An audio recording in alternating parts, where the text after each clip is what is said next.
E aí, pessoal, tudo bem com vocês? Olha, na aula de hoje você vai ver algo muito interessante, coisas que você usa no dia a dia, coisas que você vai usar ainda no seu dia a dia e principalmente, né, em provas. O assunto de hoje é concordância verbal.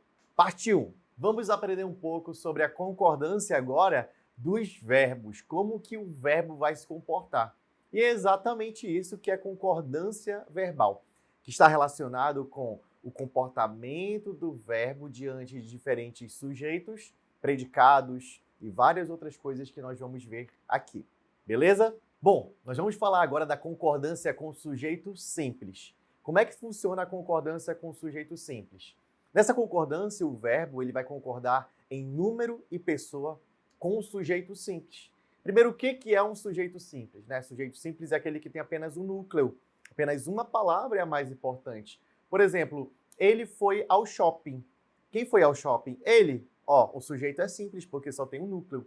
Diferente de falar assim, ó, a menina e o menino foram ao shopping. Quem foi ao shopping?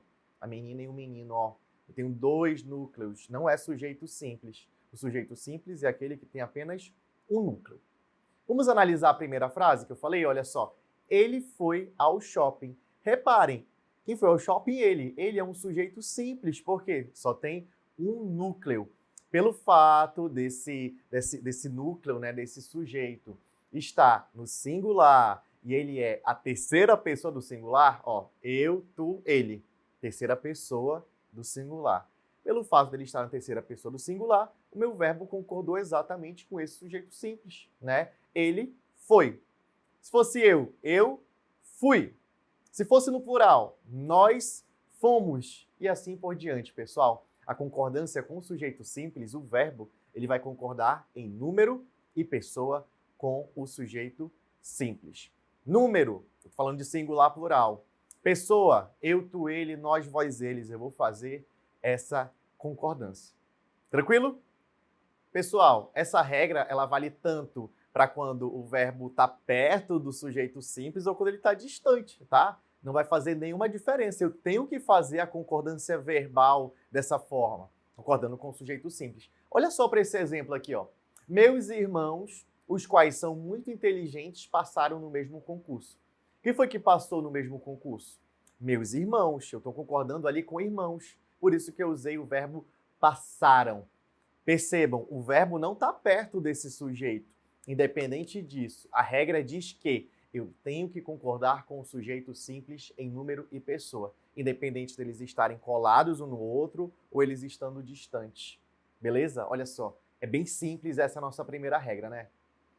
Bom, pessoal, nesse momento nós vamos entrar agora em regras muito específicas e que são as mais cobradas em provas, se você for fazer por aí provas, são situações que mais caem em provas. Por quê? São específicas, né? São regras muito específicas para algumas partes. E agora nós vamos falar da concordância com partitivos. O que são partitivos, professor?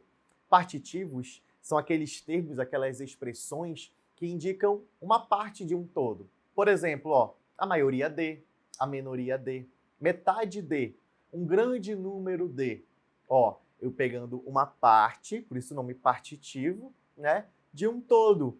Então, são várias expressões que eu posso usar para indicar uma parte de um todo. Bom, pessoal, eu vou dar um exemplo para você entender o que eu vou falar sobre essas expressões partitivas. Olha só para esse exemplo numa frase, ó. A maioria dos membros. A maioria dos membros. Quando eu tenho a maioria, é a expressão partitiva, certo? Dos membros, eu vou chamar de determinante. Ó, a maioria é a minha expressão partitiva. A palavra dos membros eu vou chamar de determinante. Por quê? Ele está determinando qual é a parte daquela expressão. Ó, a maioria dos alunos. Maioria é a minha expressão partitiva. Dos alunos é o meu determinante. Eu estou falando da maioria dos alunos. Eu estou determinando que é essa maioria. Não é dos professores, não é dos coordenadores, não é a maioria dos pedagogos. É dos alunos. Então, para a gente pegar agora a regra, eu precisava explicar isso. Você saber o que é um determinante. Determinante é aquele que vai especificar. Por que eu expliquei isso, pessoal? Porque nessa regra que nós vamos ver, o meu verbo ele pode ter duas formas de concordância. Ele pode concordar com a expressão partitiva ou ele pode concordar com o determinante. Olha só para esses dois exemplos agora, a continuação daquela frase que eu iniciei, ó. A maioria dos membros do clube desistiu da inscrição. A maioria dos membros do clube desistiu. O verbo desistiu está concordando com a palavra maioria. A maioria desistiu, certo? Está correto isso gramaticalmente. E a gramática deixa também uma outra possibilidade. A segunda possibilidade é eu concordar com o determinante, que você já sabe o que é. Olha só, a maioria dos membros do clube desistiram da inscrição. Quem foi que desistiram da inscrição? Os membros. Então eu posso fazer essas duas formas de concordância. O verbo pode ficar no singular, porque ele está concordando com maioria, ou ele pode ficar no plural. Se ele ficar no plural, é porque ele está concordando com o determinante, nesse caso, que é a palavra membros, ok? Mais uma expressão específica, que é o caso de coletivos, né? Quando eu tenho uma concordância com coletivos, como é que funciona? Você já sabe o que é um determinante, certo? Guarde isso, você vai precisar muito desse conhecimento de determinante, porque o determinante também aparece aqui nessa regra. E a regra é o seguinte: caso esse coletivo ele não tenha um determinante, o meu verbo vai concordar com o coletivo. Professor, o que é coletivo que eu esqueci? Está aqui guardado em algum lugar da minha memória. Pessoal, coletivo é aquilo que você já aprendeu em algum momento da sua vida, espero eu, no seu ensino fundamental, que é, por exemplo, qual o coletivo de peixes? Cardume, né? Cardume é o coletivo de peixes. O coletivo é uma palavra que expressa um conjunto de seres que faz parte desse coletivo. Coletivo de lobos, vários lobos juntos, eu chamo de alcateia, né? Deixa eu lembrar de outro, de gafanhotos. Sabe o coletivo de gafanhotos? Nuvem, olha só que diferente, né? Nuvem, né? Um coletivo de gafanhotos. Então, se o coletivo ele não tiver um determinante, o verbo concorda só com a palavra no coletivo. Ó, a manada passou pela rodovia. Manada passou. Por que eu usei passou? Porque manada é uma palavra que está no singular.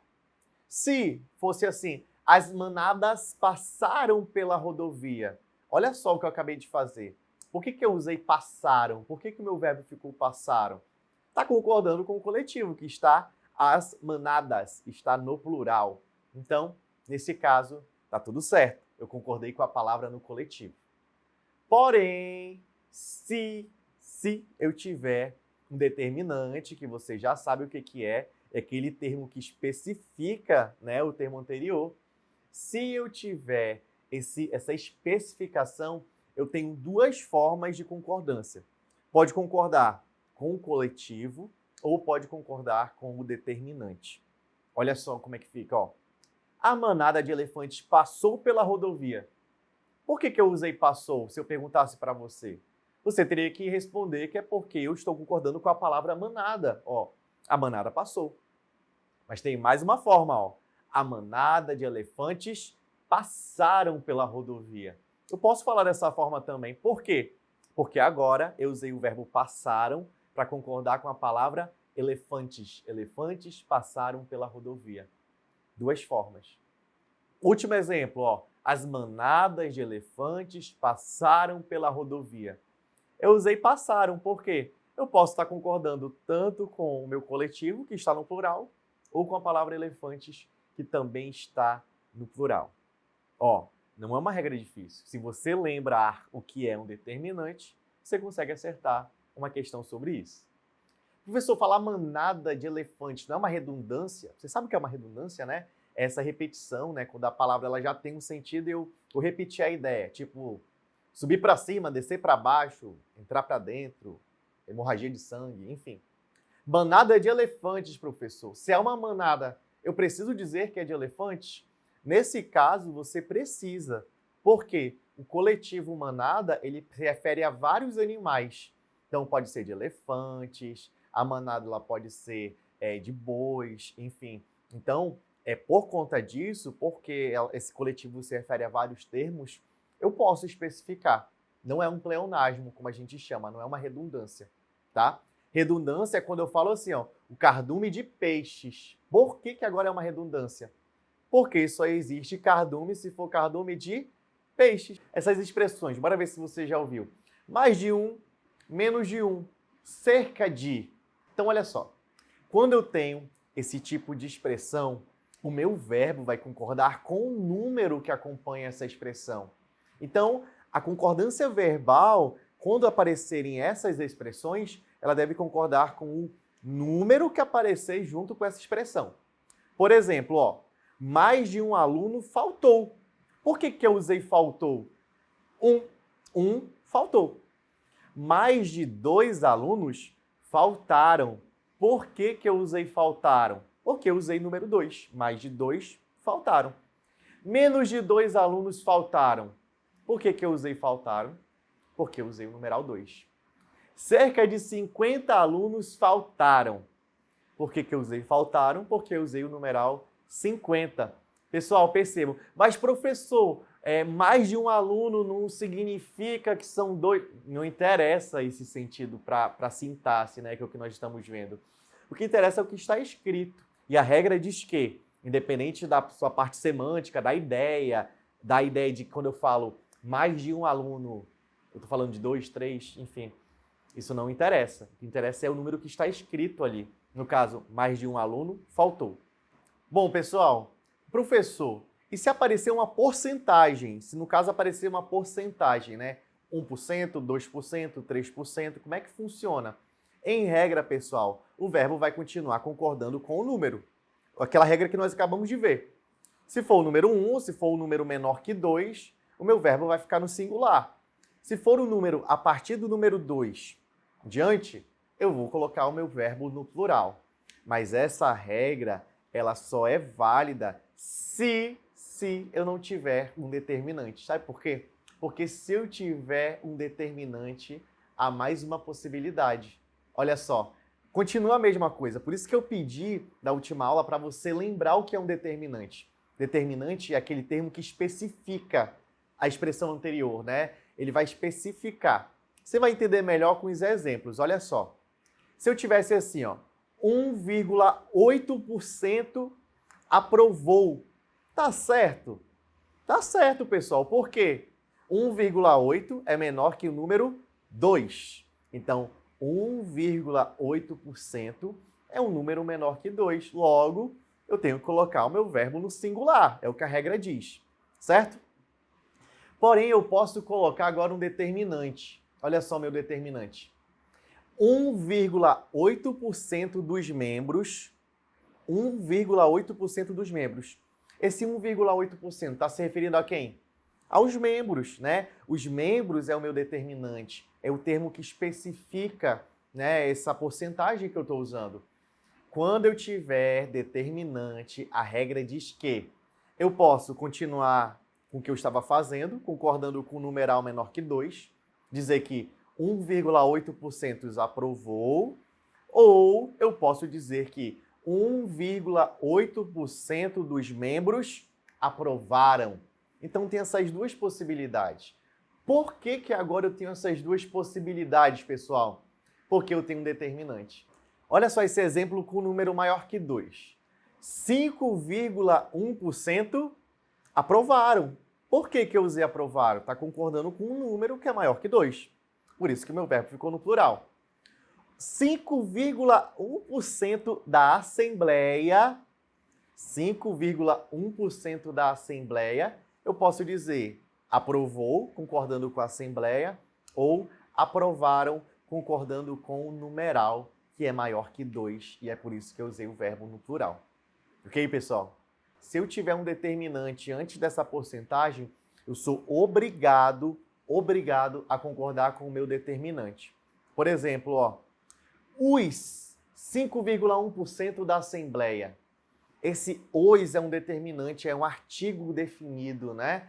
Os 5,1% da Assembleia aprovaram.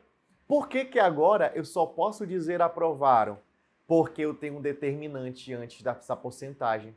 Se eu tiver um determinante antes da porcentagem, eu sou obrigado a usar o meu verbo no plural. os 5,1% da Assembleia aprovaram. Tranquilo? Bom, pessoal, essa mesma regra ela vai ser aplicada também a números decimais. Por exemplo, ó, menor que 2, singular. De 2 para cima, eu tenho que usar verbos no plural. No caso, se eu não tiver um determinante, né, concordando, ou posso concordar com o determinante. Olha aí, ó, 1,2 milhão foi aprovado. Por que eu usei aprovado e eu usei milhão? Porque é um número menor que 2. 1,2 é menor que 2, certo? 1,2 milhão de reais foi aprovado, né? Eu posso dizer que 1,2 milhão de reais foi aprovado ou 1,2 milhão de reais foram aprovados. Por que eu usei agora foram aprovados? Porque eu concordei com reais. Então, mais uma vez, se eu tiver determinante, eu posso concordar com determinante ou com o número. Se eu não tiver determinante, eu concordo apenas com o número que está lá. Que no caso, o meu verbo vai ficar no singular. Tranquilo? Vamos agora à próxima regra. Essa regra é muito interessante porque ela tem a ver com os verbos ter e vir. E também dos seus derivados, que são mantém, provém, contém, enfim. Então, vamos entender um pouquinho sobre essa regra. Essa regra ela tem a ver com um acento diferencial que a gramática manteve nesses verbos. Como é que funciona? Ó, verbo tem, vou usar o tem e o vem, ok? Quando eu uso o tem e o vem, me referindo a um sujeito no singular, eles ficam sem acento. Ele tem um barco. Ele tem um barco. Ó, então esse tem não tem nenhum acento, certo? Ele vem de barco. A mesma coisa, né? Ele é um sujeito simples que está no singular. Então, meu verbo vai ficar sem acento. Agora, se eu estiver falando de um sujeito no plural, esses dois verbos eles precisam receber um acento circunflexo. O chapéuzinho que você aprendeu, por exemplo, eles têm um barco. Olha como é que fica a escrita dessa frase. Eles têm um barco. Agora eu vou ter um acento circunflexo para mostrar que esse verbo está se referindo a uma pessoa no plural, no caso, faz parte das pessoas do plural. Agora, pessoal, essa regra ela fica um pouco diferente quando eu tenho os derivados. Os derivados. Derivados de tem, contém, mantém. Derivados do verbo vir, né? Eu vou ter aí provém. Como que funciona? Se o meu sujeito estiver no singular, eu coloco o acento agudo. Se o meu sujeito estiver no plural, acento circunflexo. Por exemplo, ele mantém um asilo. Quem mantém um asilo? Ele. Está no singular, acento agudo. Eles mantêm um asilo. Estou falando que mantém um asilo está se referindo ao eles, que é um termo no plural. Então eu tenho que colocar um acento circunflexo. Essa é a regra.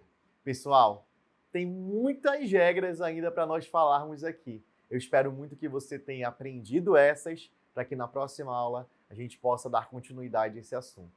Muito obrigado, eu vejo vocês na próxima aula.